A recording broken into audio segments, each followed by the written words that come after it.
içide, içide, beynim içide, içide, içide, beynim içide.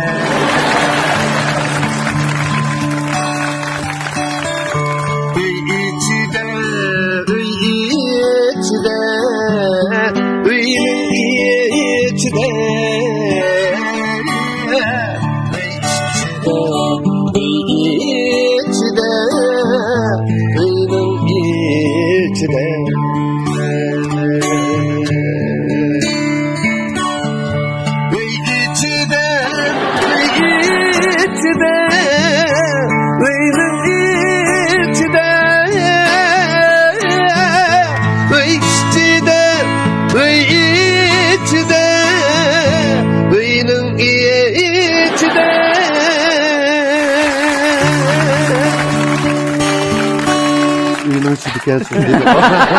Yetim müzde cevap verdim. Bunu köngül tuz naşa. Üyüşte degan bilan uyun uchun nurg'un ish bor dedi. Bunda naşlarni aytib qo'yman, ancham qiziqchilik qilib, hatto kulsin deb maqsad kuldirish endi birdan bir xo'sh. Bo'lamdi ekan mana shuni menda esam. Bo'ldi, teksti bo'libmi bek ta'sir qildi ham. Bo'lmasa kechirish bo'ladi. Ma'noliq yaxshi ham. Köngül tuz ham ana shu.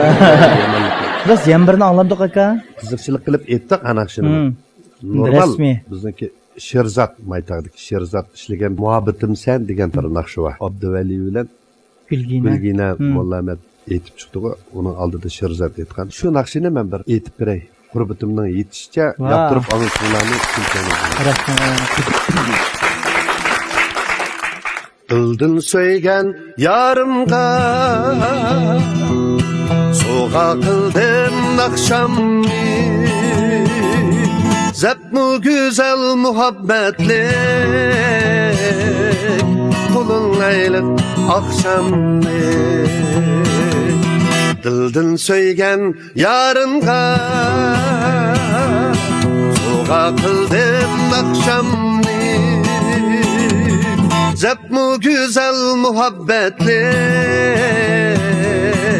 kulun aylık akşamni Ayrılmayız ikimiz Mengü mengü giriştimiz Söygü ızharda kalbimiz Şu bozulmaz verdimiz Muhabbet sen, muhabbet sen Muhabbet sen, muhabbetim sen Muhabbet sen, muhabbet sen, muhabbet sen, muhabbetim sen. 抖音